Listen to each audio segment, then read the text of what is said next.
Hello and welcome to fun learning. साथियों बहुत बहुत स्वागत है आपका हमारे यूट्यूब चैनल फन लर्निंग में। साथियों जो हमारी चाइल्ड डेवलपमेंट एंड पेडागोजी की जो सीरीज चल रही है बाल विकास एवं शिक्षा शास्त्री, उसमें आज हम एक और महत्वपूर्ण टॉपिक लेकर के आए हैं जिसके बारे में आज हम पूरा आपसे कंप्लीट डिस्कशन करेंगे। लेकिन टॉपिक स्टार्ट करने से पहले साथियों हमने अपने पिछले वीडियो में आपसे एक क्वेश्चन पूछा था जिसका आंसर बहुत सारे बच्चों ने कमेंट करके दिया था। क्वेश्चन ये था कि नैतिकता मॉरलिटी का सबसे उच्च स्तर हायर लेवल किस अवस्था में होता है, और उसका जो सही आंसर था साथियों वो था पोस्ट कॉन्वेंशन लेवल या पश्च परंपरागत स्तर। जिन बच्चों ने वीडियो को अच्छे तरीके से फॉलो किया, देखा, समझा और जाना तथा आंसर कमेंट किया, उनको बहुत बहुत बधाई हो। चलिए आज का टॉपिक स्टार्ट करते हैं। वाइगोट्स्की सोशियो कल्चरल डेवलपमेंट थ्योरी और वाइगोट्स्की का सामाजिक सांस्कृतिक सिद्धांत। साथियों वाइगोट्स्की साहब जो थे वो एक रशियन साइकोलॉजिस्ट थे। अच्छा साथियों, एक छोटी सी गलती पिछले वीडियो में ये हो गई थी कि लॉरेंस कोहलबर्ग के बारे में क्वेश्चन पूछा गया था कि वो किस देश के निवासी थे। तो साथियों वो अमेरिका के थे। उस गलती को आप सुधार लीजिएगा। वो बाई मिस्टेक हमने रसिया बोल दिया था, रसिया आंसर नहीं था, अमेरिका था। चलिए आज का टॉपिक स्टार्ट करते हैं। वाइगोट्स्की साहब के बारे में यदि हम बात करें तो जैसे कि आप चित्र में इनको देख सकते हैं, ये बहुत ही कम उम्र तक रहे, लेकिन कम उम्र तक रहने के बाद भी ये केवल 37 ईयर्स तक ही जीवित रहे हैं। 37 साल तक रहने के बाद भी इनकी जो थ्योरी है वो बहुत ही महत्वपूर्ण थ्योरी मानी गई और इन्होंने स्पेशली भाषा और समाज पे फोकस किया, इसलिए ये बहुत ही महत्वपूर्ण एक साइकोलॉजिस्ट होते हैं। लियो वाइगोट्स्की साहब रशियन साइकोलॉजिस्ट थे, रशियन मनोवैज्ञानिक थे, और ये जैसा कि हमने अभी आपसे बताया कि केवल 37 साल तक ही ये जीवित रहे। ये एक सोशल कंस्ट्रक्टर थे और सामाजिक संरचनावादी थे। इन्होंने संभावित विकास का क्षेत्र जोन ऑफ प्रॉक्सिमल डेवलपमेंट इन्होंने ही दिया था। कई बार ये क्वेश्चन पूछा जाता है कि जोन ऑफ प्रॉक्सिमल डेवलपमेंट किसने द्वारा दिया गया, तो वो और कोई नहीं है, वो रशियन मनोवैज्ञानिक साइकोलॉजिस्ट लियो वाइगोट्स्की साहब ही हैं। इन्होंने बताया था कि जो विकास होता है, डेवलपमेंट जो होता है वो अधिगम से ही होता है, लर्निंग से ही होता है। और वाइगोट्स्की ने यह भी बताया कि बच्चों के संज्ञानात्मक विकास में सामाजिक कारक, सोशल फैक्टर एवं भाषा, लैंग्वेज का बहुत ही महत्वपूर्ण स्थान होता है। इस बिंदु को जरूर आप बहुत अच्छे तरीके से समझ करके रख लेंगे।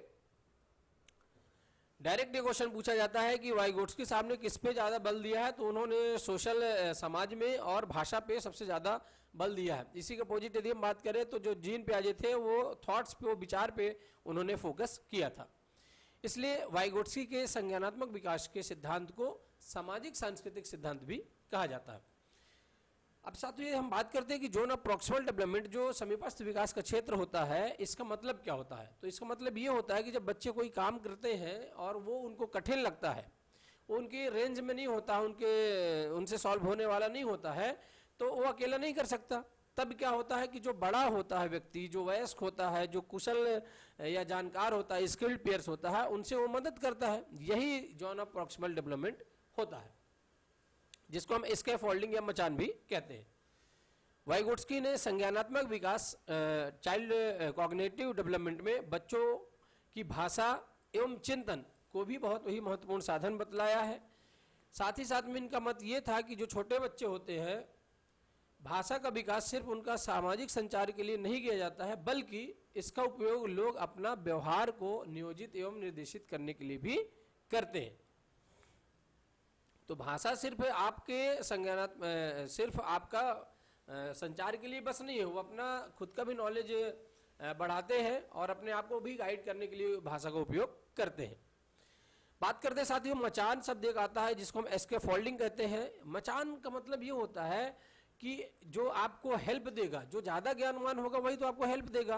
तो मचान जो देगा वो ज़्यादा नॉलेजेबल होगा। जैसे हम कोई काम कर रहे हैं और हमसे नहीं बन रहा है, तो हमको जो हेल्प करेगा वही स्कैफोल्डिंग कहलाएगा। मोर नॉलेजेबल अदर्स, MKO, इसका शॉर्ट फॉर्म में यदि हम बोल दें तो M मतलब मोर, K मतलब नॉलेजेबल, O मतलब अदर्स। जो मोर नॉलेजेबल होगा, ज़्यादा ज्ञानवान होगा, वही तो स्कैफोल्डिंग देगा या सहायता देगा।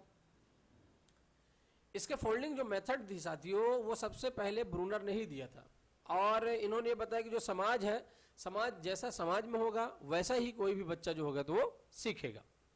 साथ ही साथ में जो संस्कृति है, संस्कृति का विकास भी समाज से ही होता है। जब आप सोशल एक्टिविटी करते हैं तो आपकी संस्कृति भी डेवलप होती है। और भाषा के बारे में इन्होंने ये बताया कि भाषा एक साधन के रूप में उपयोग होती है, एक टूल के रूप में भी उपयोग होती है, जिससे हम अपने विचारों को तो एक्सप्रेस करते ही हैं, लेकिन साथ ही साथ में हम अपने अंदर भी जो है तो डेवलपमेंट लाते हैं।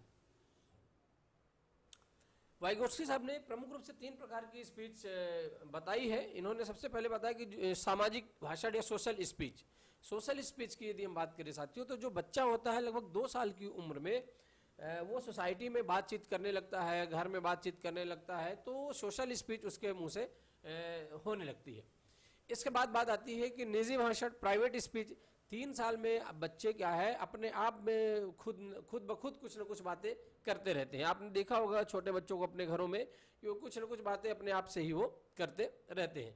इसके साथ ही साथ जब प्राइवेट स्पीच के बाद आंतरिक भाषण या इनर साइलेंट स्पीच होती है, अब क्या होता है कि अब 7 साल तक में बच्चा व्यक्तिगत भाषण जो प्राइवेट स्पीच थी उससे वो आंतरिक भाषण में बदल जाता है और अंदर ही अंदर बातें करने लगता है। अभी तक तो ये था कि बोल बोल कर रहा था, लेकिन अब साइलेंट, बिल्कुल मन के अंदर ही अपने आप में वो बातें कुछ न कुछ करता रहता है लगभग 7 साल की उम्र तक।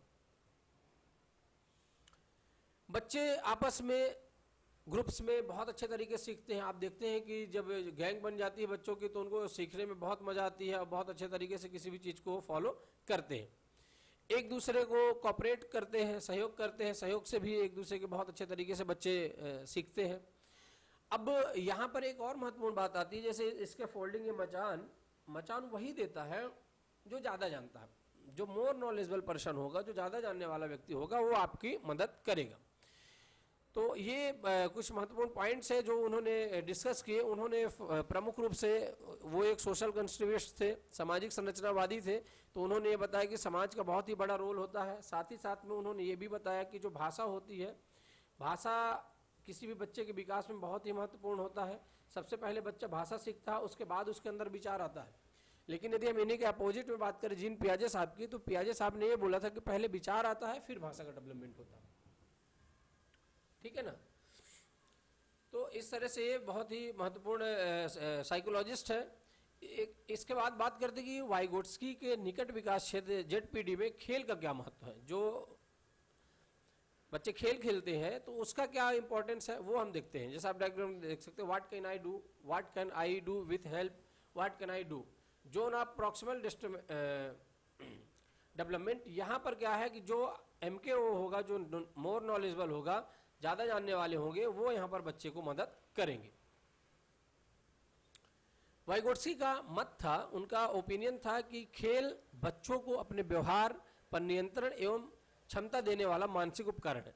उनका ये मानना था साथियों कि जो जब बच्चे खेलते हैं तो उनका बिहेवियरिज्म भी काफ़ी अच्छा चेंज होता है, उनका जो मेंटल डेवलपमेंट होता है उसमें जो कंट्रोलिंग होती है वो भी बहुत अच्छे तरीके से डेवलप होता है। इसके साथ ही साथ में उन्होंने ये बताया कि विकास में खेल के महत्व के बारे में उनका जो विचार था वो बिल्कुल मिला जुला हुआ था, समन्वयकारी था। साथ ही साथ में उन्होंने ये बताया कि जो संज्ञानात्मक, कॉग्निटिव, भावात्मक, इमोशनली और सामाजिक सोशल डेवलपमेंट है वो खेल के द्वारा बहुत अच्छे तरीके से होता है, जल्दी होता है। इसके साथ साथ में उन्होंने ये बताया कि जब कोई बच्चा खेल खेलता है और नॉर्मल तरीके से कोई भी चीज़ें अधिगम करता सीखता है तो खेल के दौरान बहुत तेजी से वो लर्निंग करता है या अधिगम सीखता है। और जो बच्चे होते हैं उनका जो स्तर होता है, मानसिक स्तर जो होता है वो बहुत ही फास्ट काम करता है, बहुत हायर लेवल पे होता है। उन्होंने 3 प्रकार से प्रमुख रूप से बिंदु बताए कि खेल कार्यों और वस्तुओं को विचार अलग से करने का काम करता है। इसके साथ ही साथ में जो खेल होता है, खेल आत्मनियंत्रण, सेल्फ कंट्रोल के विकास में भी, डेवलपमेंट में भी बहुत हेल्पफुल होता है। खेल के द्वारा बच्चे निकट विकास क्षेत्र का निर्माण करते हैं और बच्चे आपस में एक दूसरे के सहयोग से बहुत अच्छे तरीके से सीखते हैं। साथ ही में खेल में बच्चे बहुत आसानी से सीखते हैं। जैसा कि आप देखते होंगे कि जब बच्चे आपस में कोई ग्रुप बना करके कोई गेम खेलते हैं, खेल खेलते हैं और कोई चीज़ सीखने की कोशिश करते हैं तो वो उनको क्लास के जितना तेजी से सीख पाएंगे उससे ज़्यादा तेजी से वो खेल के मैदान में सीख पाते हैं। इसलिए इन्होंने खेल के ऊपर भी बहुत ही फोकस किया है। अब यदि ये बात करते हैं कि हम शिक्षा में क्या उपयोग कर सकते हैं, एजुकेशनल इम्प्लीकेशंस क्या है। तो बहुत ही सिंपल सी बात है कि जब बच्चे खेल खेल के द्वारा अच्छे से सीखते हैं तो उनको एक्टिविटी करने दीजिए, खेल खिलाइए, है ना। खेल के द्वारा, एक्टिविटीज़ के द्वारा बच्चों को सीखने के लिए प्रोत्साहित करिए, एक दूसरे को कोऑपरेट करके सहयोग करने के लिए उत्साहित करिए, बच्चों का मनोबल बढ़ाइए, उनको अच्छी अच्छी बातें सिखाइए, उनको समझाइए, ज्ञान की बातें बताइए कि भाई क्या सही है क्या गलत है, ताकि वो अपने दिमाग का भी उपयोग वो सही तरीके से कर पाए। तो कुल मिला के साथियों वाइगोट्स्की जी का जो रिजल्ट निकल करके आता है वो ये आता है कि बच्चे खेल के द्वारा बहुत तेजी से सीखते हैं, क्योंकि उस टाइम पे उनका जो मेंटल लेवल होता है बहुत ही हायर लेवल पे होता है। बच्चों में भाषा, जिसको हम लैंग्वेज कहते हैं, भाषा सबसे पहले आती है, उसके बाद विचार आता है। साथ ही साथ में इन्होंने ये बताया कि बच्चे जो है तो समाज में रह करके बहुत अच्छे तरीके से और फास्ट सीखते हैं। तो ये मेन बिंदु है जो वाइगोट्स्की जी को अन्य साइकोलॉजिस्ट से अलग करते हैं। इस तरह साथियों वाइगोट्स्की जी के बारे में एक छोटा सा चैप्टर था, और जो भी इम्पोर्टेंट कंटेंट्स था, महत्वपूर्ण बिंदु थे, हमने उन सभी बिंदुओं को इसमें शामिल किया है। उम्मीद करते हैं कि आपको सारी ही चीज़ें आपको क्लियर हो गई होंगी, समझ में आई होंगी। तो बिना देरी किए हम चलते हैं अपने आज के टेस्ट की तरफ और देखते हैं कि कौन कौन से क्वेश्चन से इससे निकल करके आते हैं और हमको और भी कितना अच्छे तरीके से सीखने की ज़रूरत पड़ेगी। पहला क्वेश्चन है कि लेओ वाइगोट्स्की कहाँ के मनोवैज्ञानिक थे, कहाँ के साइकोलॉजिस्ट थे। चार ऑप्शन आपके सामने है, रसिया जिसको हम रूस कहते हैं, और फिर है दूसरा ऑप्शन आपका अमेरिका यूएसए, जापान या चाइना। तो साथियों जो लेओ वाइगोट्स्की साहब थे वो आपके रशियन साइकोलॉजिस्ट थे। कहाँ के थे? रसिया के थे, रूस के थे, जबकि लॉरेंस कोहलबर्ग जो हमने पिछले वीडियो में आपको बताया था जिसमें हमसे गलती हो गई थी, वो अमेरिका के थे। ठीक है ना, तो उसको आप अच्छे तरीके से सुधार लेंगे। प्रश्न नंबर 2 है कि लेओ वाइगोट्स्की कितने वर्ष तक जीवित रहे। तो साथियों इनकी बहुत कम उम्र रही। ऑप्शन है 50 साल, 37 साल, 30 साल या 45 साल। तो बहुत कम उम्र तक जीवित रहे, सिर्फ 37 साल तक, और 37 साल में ही ये बड़ी क्रांति करके दुनिया को छोड़ करके चले गए। मचान या इसके फोल्डिंग कौन देता है? इसके फोल्डिंग जो होता है, जैसे हमने अभी आपसे बताया कि जो इसको फोल्डिंग होता है वो कौन देगा? तो भैया जो ज़्यादा जानेगा वही देगा, कि जो कम जानेगा वो देगा। ये चारों ऑप्शन आपके सामने है, लेकिन इसमें जो सही आंसर है ये निकल करके आता है कि जो ज़्यादा जानेगा उस विषय विशेष के बारे में वही आपको हेल्प करेगा। भाई जो जानता ही नहीं तो बेचारा कैसे हेल्प करेगा? ठीक है ना, तो इसका आंसर नंबर 1 हो जाता है। सिंपल से फिर क्वेश्चन आता है कि वाइगोट्स्की साहब कौन थे? सामाजिक संरचनावादी सोशल कंट्रीब्यूशन थे, या कॉग्निटिव संरचनावादी थे, या व्यवहारवादी थे, या दोनों थे? तो साथियों इसका जो सही आंसर है वो पहले ही दूसरे बिंदु में आपको मिल गया था कि ये एक सोशल कंस्ट्रक्टिविस्ट सामाजिक संरचनावादी थे। प्रश्न नंबर 5 सामने आता है कि वाइगोट्स्की ने भाषा विकास के कितने रूप दिए हैं? 2 रूपों, 2 प्रकार, 3 रूपों या 3 प्रकार को, 4 रूपों या 6 रूपों को? तो साथियों जैसा कि हमने आपसे शुरू में ही बताया था कि उन्होंने private social speech, private speech और साइलेंट इनर स्पीच, जो कि 2 साल में सोशल स्पीच, 3 साल में प्राइवेट स्पीच और 7 साल में साइलेंट इनर स्पीच में बदल जाता है। इस प्रकार से उन्होंने 3 रूपों को दिया है और इसी तरह से हमारा आंसर ये सही हो जाता है। प्रश्न नंबर 4 की ओर मूव करते हैं कि वाइगोट्स्की के अनुसार बच्चे सामाजिक भाषण कब तक करते हैं? अभी जैसे हमने आपसे अभी यहाँ पर हमने आपसे फिर से डिस्क्राइब किया, शेयर किया, तो ऑप्शन आपको समझ में आ गया होगा। 5 वर्षों तक, 2 वर्षों तक, 6 वर्षों तक या 10 वर्षों तक। तो साथियों जो सोशल एक्टिविटी करते हैं, सोशल स्पीच करते हैं, वो सिर्फ 2 वर्षों तक जाता है, जिसमें परिवार में, समाज में बच्चे बात करने शुरू कर देते हैं। चलिए नेक्स्ट क्वेश्चन की ओर मूव करते हैं। लेओ वाइगोट्स्की के अनुसार बच्चे में सबसे पहले क्या आएगा? सबसे पहले क्या आएगा? विचार आएगा, थॉट आएगा, भाषा आएगी, लैंग्वेज आएगी, या थॉट एंड लैंग्वेज दोनों आएगी, या दोनों ही नहीं आएंगे? तो साथियों जैसा हमने आपसे बताया था कि सबसे पहले जो है तो क्या आएगा? बच्चे में सबसे पहले भाषा ही आएगी अकॉर्डिंग टू लेओ वाइगोट्स्की। ओके। प्रश्न नंबर 8 है, वाइगोट्स्की के अनुसार बच्चे खुद से बातें किस उम्र में करते हैं? खुद से जो टॉकिंग है वो किस उम्र में करते हैं?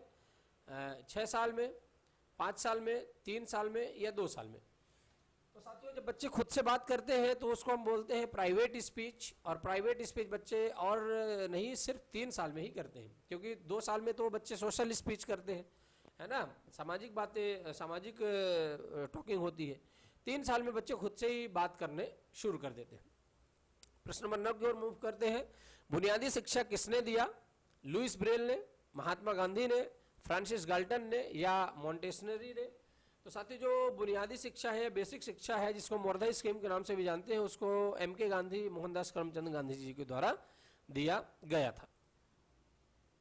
प्रश्न नंबर 10 है और इस टॉपिक का ये आखिरी, संभवतः ये आखिरी क्वेश्चन है और इसको आप ध्यान से टिक करेंगे। किस विधि में बच्चे सामान्य से विशिष्ट की ओर सीखते हैं? ये हमने आपको पहले ही पढ़ाया हुआ था, इसीलिए इस क्वेश्चन को शामिल करना हमने उचित समझा। प्लेवे मेथड, खेल विधि, सोशियोमेट्रिक मेथड या समाजमिति विधि, आगमन विधि जिसको हम इंडक्टिव मेथड के नाम से जानते हैं, या निगमन विधि जिसको हम डिडक्टिव मेथड के नाम से जानते हैं। उम्मीद करते हैं आपको इसका आंसर पता चल गया होगा, जिसमें पहले सामान्य तरीके से एक फार्मूला बता दिया जाता है, फिर उसमें एग्जाम्पल्स पे जाते हैं। तो साथियों और कोई नहीं है, वो निगमन विधि है जिसको हम डिडक्टिव मेथड के नाम से जानते हैं, और ये प्रमुख रूप से हायर क्लासेस, बड़ी क्लासों में इसका इस्तेमाल किया जाता है। बात करें यदि हम आगमन विधि की, तो ये रूल टू एग्जाम्पल, ये एग्जाम्पल टू रूल होता है। इसमें पहले आपको उदाहरण बताया जाता है, फिर नियम बताया जाता है। हालांकि ज़्यादा उपयोगी ये भी होती है, लेकिन बड़ी क्लासेस में आपके निगमन विधि चलती है, छोटी क्लासेस में आपके साथियों आगमन विधि का उपयोग किया जाता है। खेल विधि में आप बच्चे खेल खेल करके सीखते हैं।